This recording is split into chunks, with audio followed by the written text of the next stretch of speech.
कहानी की शुरुआत में हमें सैम नाम के एक लड़के को दिखाया जाता है जिसे अपनी दौलत पर बहुत घमंड है। हालांकि उसने अपनी जिंदगी में एक पैसा नहीं कमाया, लेकिन उसके पिता रशिया के सबसे अमीर आदमी है। हेनरी कभी किसी की कोई इज्जत नहीं करता। उसे लगता है कि पैसों से वो हर एक चीज को खरीद सकता है। वो लड़कियों को इस्तेमाल करता है। एक दिन वो अपनी फरारी कार को स्पीड में चला रहा होता है, तभी उसके पास पुलिस की एक गाड़ी आती है जो सैम को गाड़ी रोकने के लिए कहता है, क्योंकि वो बहुत स्पीड में गाड़ी चला रहा होता है। सैम अपनी गाड़ी रोकता है। वो कहता है कि तुम्हें मेरे साथ पुलिस स्टेशन जाना होगा। सैम उसके मुंह पर पैसे फेंकता और कहता है कि यहाँ से दफा हो जाओ, लेकिन वो सैम के पैसे लेने से मना कर देता है। सैम अपनी गाड़ी लेकर यहाँ से निकल रहा होता है, पर वो पुलिस ऑफिसर उसकी गाड़ी रोकने के लिए उसकी गाड़ी के सामने आ जाता है। सैम इसकी परवाह नहीं करता, वो गाड़ी चला देता है। पुलिस ऑफिसर को उसकी गाड़ी के बोनट के ऊपर लटक कर रहना पड़ता है। सैम को उस पर दया नहीं आती, और अब क्योंकि सैम ने एक पुलिस ऑफिसर को अपनी गाड़ी से धकेला है, उसकी जान भी जा सकती थी, इसीलिए उसे जेल में बंद कर दिया जाता है, जहां पर उसके पिता आते हैं, जो कि एक बहुत ही पावरफुल इंसान है। वो कमिश्नर से कहते हैं कि मैं अपने बेटे की गलती के लिए आपसे माफी मांगता हूँ। मैं वादा करता हूँ कि आज के बाद वो ऐसी गलती नहीं करेगा। साथ ही जिस पुलिस ऑफिसर को उसने अपनी गाड़ी से धकेला है, जो कि जख्मी है, मैं उसका हर तरह से खर्चा उठाने के लिए तैयार हूँ। उसके पिता के कहने पर सैम को छोड़ दिया जाता है। सैम के पिता सैम को बहुत डांटते हैं, लेकिन उसके ऊपर इन बातों का कोई फर्क नहीं पड़ता। दरअसल ज्यादा पैसे होने की वजह से वो बहुत ज्यादा बिगड़ चुका है। उसके अंदर इंसानियत खत्म हो चुकी है। वो कभी किसी की कोई इज्जत नहीं करता। सैम के पिता किसी भी कीमत पर सैम को नॉर्मल इंसान बनाना चाहते हैं जो दूसरों की इज्जत करे। वो अपनी गर्लफ्रेंड से इस बारे में डिस्कस करते हैं। दरअसल सैम की मॉम इस दुनिया में नहीं है, इसीलिए सैम के पिता को उसकी हर एक जिद को पूरा करना पड़ता है, क्योंकि सैम उनका इकलौता बेटा है। वो अपनी गर्लफ्रेंड से कहते हैं कि मैं चाहता हूँ कि सैम अच्छा इंसान बने। वो कहती है कि इसका एक तरीका है। मैं एक ऐसे ट्रेनर को जानती हूँ जिसने बहुत सारे बिगड़े लड़कों को सुधारा है। हालांकि उसका तरीका और लोगों से बिल्कुल अलग है, लेकिन इस बात की गारंटी है कि सैम पूरी तरह से ठीक हो जाएगा, वो अच्छा इंसान बनेगा। और अब सैम के पिता उस ट्रेनर से मिलने के लिए जाते हैं, पर जब उसके घर के अंदर जाते हैं तो देखकर हैरान हो जाते हैं कि ट्रेनर अपनी ही जिंदगी का खात्मा कर रहा है। वो पुलिस को कॉल करना चाहते हैं, लेकिन तभी ट्रेनर बताता है कि ये मेरे काम का एक हिस्सा है। दरअसल मैं किसी चीज की तैयारी कर रहा था। मैंने बहुत सारे बिगड़े शहजादों को सुधारा है। मेरा एक ऐसा भी क्लाइंट था जिसे स्मोकिंग करने की बहुत आदत थी। मैंने उसकी उंगली ही कटवा दी, लेकिन असल में नहीं, बल्कि उसे एहसास दिलाया कि अगर उसने स्मोकिंग नहीं छोड़ी तो उसकी उंगलियां कट जाएंगी, जिसके बाद से उसने आज तक स्मोकिंग नहीं की। सैम के पिता को ट्रेनर की बातें बिल्कुल समझ नहीं आती। उन्हें लगता है कि ये कोई पागल इंसान है, लेकिन उनकी गर्लफ्रेंड कहती है कि हमें इसे एक मौका देना चाहिए। वहीं हमें सैम को दिखाया जाता है जो हर रोज की तरह क्लब के बाहर नो पार्किंग में अपनी कार को पार्क करता है, पर जब वो वापस आता है तो देखता है कि एक ट्रक उसकी कार को टो करके अपने साथ ले जा रहा है। वो ट्रक के पीछे भागता है, तभी एक गाड़ी उसे टक्कर मार देती है, जिससे वो बेहोश हो जाता है। सैम को जब होश आता है तो वो घोड़ों के अस्तबल में होता है, जहां पर उसके सामने एक लड़का होता है जिसका नाम आर्थर है। आर्थर सैम से कहता है कि जल्दी चलो, हमें घोड़ों को तैयार करना होगा, मालिक आने वाले हैं। सैम को उसकी कोई बात समझ नहीं आती और वो उसे धक्का देकर पीछे हटा देता है। सैम देखता है कि उसके कपड़े भी बदल चुके हैं। उसने वो कपड़े नहीं पहने जो आखिरी बार बेहोश होने से पहले उसके शरीर पर थे। तभी यहाँ पर एक आदमी आता है जो सैम को जबरदस्ती बाहर ले जाता है, जहां उसे इस गांव के मास्टर के पास ले जाया जाता है। सैम देखता है कि ये शहर नहीं बल्कि गांव है, और अब मास्टर को बताया जाता है कि सैम ने घोड़ों को तैयार करने से मना किया। इस बात से मास्टर को गुस्सा आता है। वो कहता है कि इसे कोड़े लगाए जाएं। यहाँ पर सैम को कोड़े लगाए जाते हैं। सैम अब यहाँ से भागने की कोशिश करता है, जो बात मास्टर को पता चल जाती है। मास्टर कहता है कि इसे फांसी की सजा दी जाए, ताकि कभी कोई यहाँ से भागने की कोशिश ना करे। सैम को कुछ समझ नहीं आ रहा होता कि उसके साथ ये क्या हो रहा है। तभी उसे पता चलता है कि सन 2019 नहीं बल्कि ये 1825 है, यानी कि वो अपने समय से लगभग 200 साल पीछे आ चुका है। कैसे, इस बारे में उसे कुछ नहीं पता। मास्टर सबके सामने उसे फांसी देने की तैयारी कर रहा होता है। तभी मास्टर की बेटी वहां पर आ जाती है, जो अपने पिता से कहती है कि मैं इस तरह के खून खराबे से परेशान हो चुकी हूँ। आज मेरा बर्थडे है, कम से कम आज तो किसी की जान मत लीजिए। मास्टर उसकी बात मान जाते हैं और वो सैम को छोड़ देते हैं। और सैम को वार्निंग दी जाती है कि अब अगर उसने किसी भी बात को मानने से इनकार किया तो उसे सजाए मौत दी जाएगी। सैम देखता है कि आसमान में एक चील उड़ रही है और अब वो चील उड़ते हुए एक जगह पहुंच जाती है जहां पर एक आदमी उसे पकड़ लेता है। दरअसल ये कोई चील नहीं बल्कि एक ड्रोन होता है। ये पूरा सेटअप और किसी ने नहीं बल्कि ट्रेनर ने किया है। यहाँ पर सैम के पिता भी होते हैं। ट्रेनर ने जंगल के बीचों बीच एक सेट बनाया है और सैम को विश्वास दिला दिया है कि वो टाइम ट्रेवल करके किसी तरह से 19th सेंचुरी में पहुंच चुका है। सैम के पिता कहते हैं कि तुमने मेरे बेटे को कोड़े मारे, मैं चाहता हूँ कि सब कुछ बंद हो जाए। ट्रेनर उन्हें कहता है कि ये सब कुछ हम सैम की भलाई के लिए कर रहे हैं। वही सैम को दिखाया जाता है जिसे आर्थर के साथ घोड़ों के अस्तबल में सोना पड़ता है। उसे इस तरह की जिंदगी की आदत नहीं है। साथ ही अब वो घोड़ों को तैयार भी करता है जिसमें उसे बहुत मुश्किलों का सामना करना पड़ता है। जब भी उससे किसी काम में गलती हो जाती है तो उसकी सजा उसे दी जाती है। सैम को कुछ समझ नहीं आ रहा होता कि वो इस तरह की जिंदगी को कैसे जिएगा, कैसे वो अपने वक्त में वापस जाएगा। यहाँ पर उसका साथी एल्बर्ट उसे हर एक काम को सिखा रहा होता है जिसमें उसका कोई इंटरेस्ट नहीं होता। एक दिन जब वो गांव में घूम रहा होता है तभी वो देखता है कि मास्टर की बेटी रो रही है। सैम उसके पास जाता है और उसके रोने की वजह पूछता है। मास्टर की बेटी कहती है कि मेरे पिता मेरी शादी एक बूढ़े आदमी से करवाना चाहते हैं, मैं उससे शादी नहीं करना चाहता। लेकिन इस बात से सैम को कोई फर्क नहीं पड़ता। वो कहता है ये तो अच्छी बात है, बूढ़ा होने की वजह से जल्दी वो आदमी मर जाएगा, जिसके बाद उसकी सारी दौलत तुम्हारे नाम हो जाएगी। तुम्हें बूढ़े आदमी से शादी कर लेनी चाहिए। दरअसल ट्रेनर का प्लान ये होता है कि किसी भी तरह से वो सैम को मास्टर की बेटी से प्यार के जाल में फंसा दे ताकि वो उसे सुधारने में उसकी मदद करे। लेकिन सैम का ऐसा कोई मूड नहीं होता। वही ये सारी बातें सैम के पिता भी सुन रहे होते हैं जिससे उन्हें बहुत दुख होता है, क्योंकि अगर वो दूसरों के बारे में ऐसी सोच रखता है तो उनके बारे में भी शायद उसकी यही सोच होगी। वही गांव में हमें सैम को दिखाया जाता है जो मास्टर की मुर्गी को चुरा लेता है और अपने साथी एल्बर्ट से कहता है कि तुम्हें इसे बनाना होगा। एल्बर्ट हालांकि उसकी मदद नहीं करना चाहता, लेकिन सैम के कहने पर वो उसकी मदद करता है। लेकिन जब मुर्गी बन जाती है तो सैम पूरी की पूरी मुर्गी अकेला ही सपा चट कर जाता है। वो आर्थर को कुछ नहीं देता, पर इनका जो फोरमैन होता है उसे पता चल जाता है कि मास्टर की मुर्गी को किसी ने चुराया है। वहां पर जितने भी लोग काम करते हैं वो सबको जमीन पर बिठाता है और कहता है कि जिसने भी मुर्गी को चुराया है वो अपने आप ही सामने आ जाए, वरना सबको सजा मिलेगी।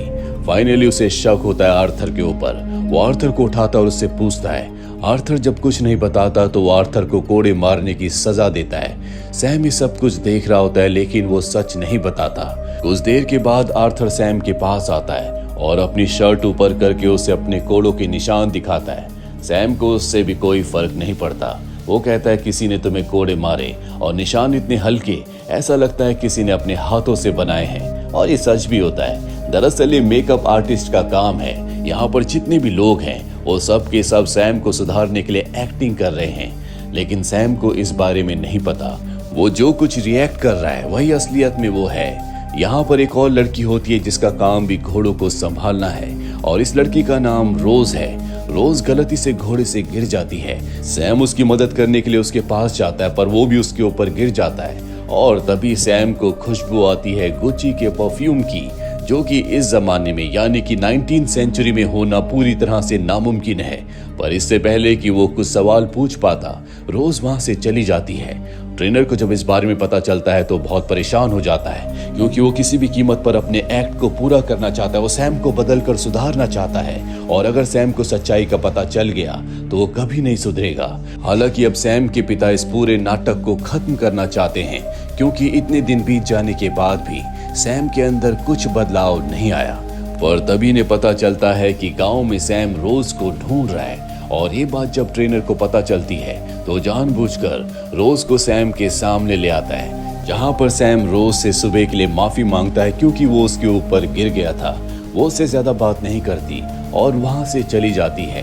अब रात को गांव में एक फेस्टिवल होता है जिसकी सब तैयारी करते हैं। यहाँ पर सब गाते नाचते खूब इंजॉय करते हैं। यहाँ मास्टर की जो बेटी होती है वो सैम से बात करने के लिए उसके पास आती है, क्योंकि प्लान यही होता है कि सैम को मास्टर की बेटी के प्यार के जाल में फंसाया जाए ताकि उसके दिल में इमोशंस आए, वो बदल सके। लेकिन सैम को मास्टर की बेटी में कोई इंटरेस्ट नहीं होता। वो अब भी रोज को ढूंढ रहा होता है। वो देखता है कि रोज एक जगह बैठी हुई है। वो रोज के पास जाकर उससे बातें करता और कहता है कि यहाँ के लोग कितने बोरिंग हैं, लोग बहुत कम बात करते हैं। वो कहते हैं कि गांव में ऐसा ही होता है। और तभी वहां पर आर्थर आता है जो उसे बताता है कि मास्टर की बेटी तालाब में डूब रही है। सैम उसे बचाने के लिए जाता है। वो मास्टर की बेटी को बचाकर उसके घर ले जाता है, जहां पर मास्टर की बेटी उसके करीब आने की कोशिश करती है, लेकिन सैम को उसमें कोई इंटरेस्ट नहीं होता। वो एक बार फिर से रोज के पास आता है क्योंकि वो उससे बातें करना चाहता है, लेकिन रोज दरवाजा बंद कर देती है, जिससे सैम उदास हो जाता है क्योंकि रोज को जो एक्ट करना है उसमें उससे सैम से बात नहीं करनी, बल्कि उसे सिर्फ घोड़ों की देखभाल करनी है। ट्रेनर को इस बात का पता चल जाता है कि सैम मास्टर की बेटी में नहीं बल्कि रोज में इंटरेस्टेड है, इसीलिए रोज को अपने पास बुलाता है और कहता है कि अब तुम्हें अपने एक्ट को बदलना होगा, तुम्हें सैम के करीब जाना होगा। यानी कि एक तरह से उसे मेन लीड का काम दे दिया गया है।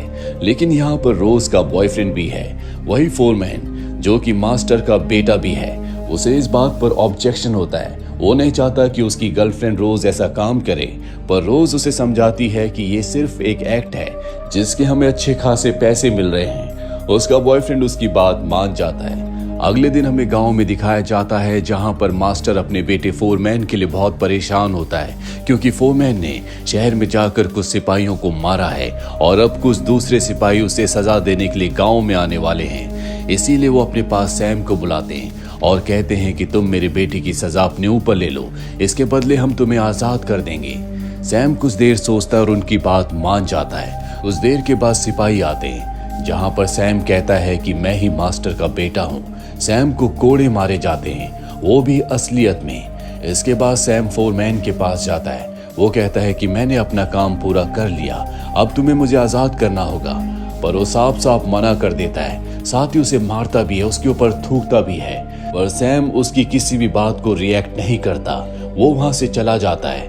ट्रेनर और सैम के पिता और बाकी सभी क्रू के जितने मेंबर्स होते हैं सब कुछ देख रहे होते हैं। वो सब बहुत डिसअपॉइंट हो जाते हैं क्योंकि सैम को अपने हक के लिए लड़ना चाहिए था और उसने ऐसा कुछ नहीं किया। उसके दिल और दिमाग में क्या चल रहा है किसी को कुछ नहीं पता। सैम को रोज का साथ बहुत अच्छा लगता है। ये दोनों के दोनों ज्यादा से ज्यादा वक्त एक दूसरे के साथ बिताते हैं, लेकिन रोज सिर्फ एक्ट कर रही है, जबकि सैम की फीलिंग्स उसके लिए असली हैं। एक दिन जब ये घूम रहे होते हैं तभी सैम देखता है कि आसमान में वो चील जो हमेशा ऊपर मंडराती रहती है वो अजीब सा बिहेव कर रही है। उसे नहीं पता कि ये एक ड्रोन है, लेकिन तभी रोज बात को संभालते हुए कहती है कि मैं इस चील को बचपन से देख रही हूँ, ये हमारे गांव की रक्षा करने के लिए हमेशा हमारे गांव के ऊपर मंडराती रहती है। वही हमें मास्टर की बेटी को और उसके बेटे फोरमैन को दिखाया जाता है। ये दोनों के दोनों फ्रस्ट्रेटेड होते हैं क्योंकि मास्टर की बेटी का रोल अब रोज को मिल चुका है। साथ ही फोरमैन की गर्लफ्रेंड जो कि खुद रोज है, वो ज्यादा से ज्यादा वक्त सैम के साथ बिताती है, जिससे फोरमैन को बहुत गुस्सा आता है। और अब ये दोनों के दोनों जब एक दूसरे के साथ अपना दुख शेयर कर रहे होते हैं तो ये भूल जाते हैं कि इस पूरे एक्ट में ये भाई बहन का रोल प्ले कर रहे हैं। ये दोनों एक अस्तबल में जाकर एक दूसरे के बहुत करीब आ जाते हैं। रोज और सैम जब उस अस्तबल के सामने से गुजरते हैं तो उन्हें अंदर से आवाजें आती हैं, और जब ये दोनों अंदर जाते हैं तो रोज ये देखकर हैरान हो जाती है कि फोरमैन जो कि असल जिंदगी में उसका बॉयफ्रेंड है, एक दूसरी लड़की के साथ इंटीमेट हो रहा है। इससे उसे बहुत दुख होता है, उसका मूड ऑफ हो जाता है। सैम रोज का मूड ठीक करने के लिए उसके लिए कैंडल लाइट डिनर का अरेंजमेंट करता है, जिससे रोज को बहुत अच्छा लगता है। ये दोनों एक दूसरे से बहुत बातें करते हैं। सैम रोज से कहता है कि तुम अगर मेरे वक्त में मेरी दुनिया में होती तो मैं तुमसे कब का शादी कर लेता। सैम बताता है कि फोरमैन ने मुझे धोखा दिया। उसने कहा था कि अगर मैं उसके जुर्म को अपने ऊपर ले लूं तो वो मुझे आजाद कर देगा। उसके बदले मैंने कोड़े खाए, पर जब मेरी आजादी की बारी आई तो वो मुकर गया। उसने मुझे मारा, मेरे ऊपर थूका, लेकिन मैंने उसकी किसी बात का कोई जवाब नहीं दिया क्योंकि उस वक्त मैं उसके अंदर अपने आप को देख रहा था। मेरी दुनिया में मैं भी ऐसा ही था, मेरे अंदर दया नहीं थी, मैंने कभी किसी के इमोशंस की कोई परवाह नहीं की, पर अब मुझे इस बात का एहसास है। रोज देखती है कि उसके अंदर बहुत बदलाव है, साथ ही वो उससे बहुत प्यार भी करता है, इसीलिए रोज भी उसकी तरफ अट्रैक्ट हो जाती है और पहली बार रोज यहाँ पर सैम को किस करती है। वहीं हमें उस एक्ट्रेस को दिखाया जाता है जो कि मास्टर की बेटी का रोल कर रही थी। वो एक इंटरव्यू के दौरान सबको बता देती है कि रशिया का जो सबसे अमीर आदमी है यानी कि सैम के पिता, उसने अपने बेटे को एक गांव में कैद करके बंदी बनाकर रखा है। वो उसके जज्बातों के साथ खेल रहा है। मीडिया में एक खबर आग की तरह पहुंच जाती है और अब पुलिस खुद इन्वेस्टिगेशन करने के लिए उस जगह जाना चाहती है। सैम के पिता को जब ये बात पता चलती है तो ट्रेनर से कहते हैं कि अब हमें सब कुछ बंद करना होगा। ट्रेनर कहता है अब भी हमारे पास एक दिन का वक्त है और मैं इस पूरे एक्ट को एक सही क्लाइमेक्स के साथ खत्म करना चाहता हूँ। सैम के पिता उसकी बात मान जाते हैं। सैम और रोज गांव के बाहर बैठे होते हैं, जहां पर रोज सैम से कहती है कि अगर हम दोनों अलग हो जाएं तो कभी मेरे प्यार पर शक मत करना, मेरा प्यार तुम्हारे लिए सच्चा है। दरअसल रोज को पता है कि आज इस नाटक का आखिरी दिन है। तभी वहां पर आर्थर आ जाता है जो इन दोनों को बताता है कि हमारे गांव के ऊपर मंगोल्स ने हमला किया है, हमें जल्दी गांव में जाना होगा। लेकिन सैम डर जाता है, वो गांव नहीं जाता, जबकि रोज आर्थर के पीछे गांव चली जाती है। जल्दी सैम को एहसास होता है कि उसे रोज के लिए गांव में जाना होगा। जब वो गांव में जाता है तो देखता है कि मंगोल ने रोज को पकड़ा हुआ है, लेकिन वो डर जाता है, इसीलिए वो रोज की मदद नहीं करता और अस्तबल की तरफ चला जाता है। वहीं हमें ट्रेनर को और सैम के पिता को दिखाया जाता है जो इस बात से बहुत डिसअपॉइंट होते हैं। सैम के पिता कहते हैं कि सब कुछ खत्म हो गया, मैं अपने बेटे को एक अच्छा और बहादुर इंसान नहीं बना पाया। वहीं सैम को दिखाया जाता है जो एक बार फिर से आसमान में उड़ती हुई चील को देखता है, जिसके बारे में रोज ने उसे बताया था कि ये हमारे गांव की रक्षक है। और अब सैम को लगता है कि ये उसके लिए एक संकेत है, उसे रोज की मदद करने के लिए जाना होगा। वो अपने घोड़े पर डंडा लेकर उस तरफ जाता है जहां पर मंगोल ने रोज को पकड़ा हुआ है और वो उस डंडे से मंगोल्स की पिटाई करता है और रोज को अपने घोड़े पर बैठाकर वहां से निकल जाता है। अब इस जगह पर पुलिस भी आ जाती है, जिन्हें यहाँ पर सैम नहीं मिलता। उन्हें बताया जाता है कि यहाँ पर शूटिंग चल रही है। शूटिंग का यहाँ पर बहुत सारा सामान होता है, कैमरास होते हैं, इसीलिए पुलिस वहाँ से चली जाती है। सैम रोज को घोड़े पर बैठाकर एक पेट्रोल पंप तक पहुँच जाता है, जहाँ पर वो गाड़ियाँ और पेट्रोल पंप देखकर हैरान होता है और तभी उसे एक एरो लगता है जिससे वो बेहोश हो जाता है। कुछ देर के बाद जब उसे होश आता है तो वो अपनी फरारी गाड़ी के सामने होता है, उसके हाथ में उसकी चाबी होती है। उसे कुछ समझ नहीं आता कि इतने दिन जो उसने 19वीं सेंचुरी में बिताए थे वो एक सपना था या हकीकत। रोज के बारे में भी सोचकर वो बहुत ज्यादा परेशान होता है। वो हमेशा रोज को बहुत मिस करता है। हालांकि अब वो पुरानी जिंदगी में लौट चुका है, पर वो पूरी तरह से बदल चुका है। जिस तरह की अय्याशी की जिंदगी वो जिया करता था, अब उसे उस जिंदगी में बिल्कुल मजा नहीं आता। हमेशा उसे रोज की याद आती है। वो उस पुलिस ऑफिसर के पास भी जाता है जिसके मुंह पर उसने पैसे फेंके थे, जिसके ऊपर उसने गाड़ी चढ़ाने की कोशिश की थी। अब वो बहुत शर्मिंदा है, इसीलिए अपनी फरारी वो उसे देकर वहां से चला जाता है। अब एक दिन सैम जब क्लब में जाता है तो वहां पर उसे फोमैन और मास्टर की बेटी दिखती है जो एक साथ डांस कर रहे होते हैं। वो उनके पास जाता है, लेकिन वो उसे पहचानने से मना कर देते हैं, क्योंकि उनके कॉन्ट्रैक्ट में लिखा गया था कि एक्ट खत्म होने के बाद तुम इस बारे में सैम को कभी कुछ नहीं बताओगे। पर इन दोनों को सैम की हालत पर तरस आ जाता है, इसीलिए सैम को अपने साथ ले जाते हैं और घोड़ों के अस्तबल के बाहर छोड़ देते हैं। और जब सैम अंदर जाता है तो वहां पर रोज होती है। रोज को देखकर वो बहुत खुश हो जाता है। वो कहता है क्या तुम मुझे जानती हो? रोज कहती है कि हाँ, मैंने तुम्हें बहुत मिस किया। ये दोनों एक दूसरे के गले लग जाते हैं। इसके बाद सैम रोज को लेकर अपने पिता के पास जाता है। रोज को देखकर उसके पिता डर जाते हैं, पर रोज उन्हें बताती है कि मैंने सैम को सब कुछ सच बता दिया है। सैम अपने पिता से पुरानी गलतियों के लिए माफी मांगता है, साथ ही उन्हें थैंक्स कहता है। वो कहता है कि आपकी वजह से मुझे जिंदगी का, इंसानियत का पता चल पाया, साथ ही मुझे मेरा सच्चा प्यार भी मिल गया। और इसी हैप्पी एंडिंग के साथ ये फिल्म, ये कहानी यहीं पर खत्म हो जाती है। उम्मीद करते हैं कि ये कहानी आपको पसंद आई होगी।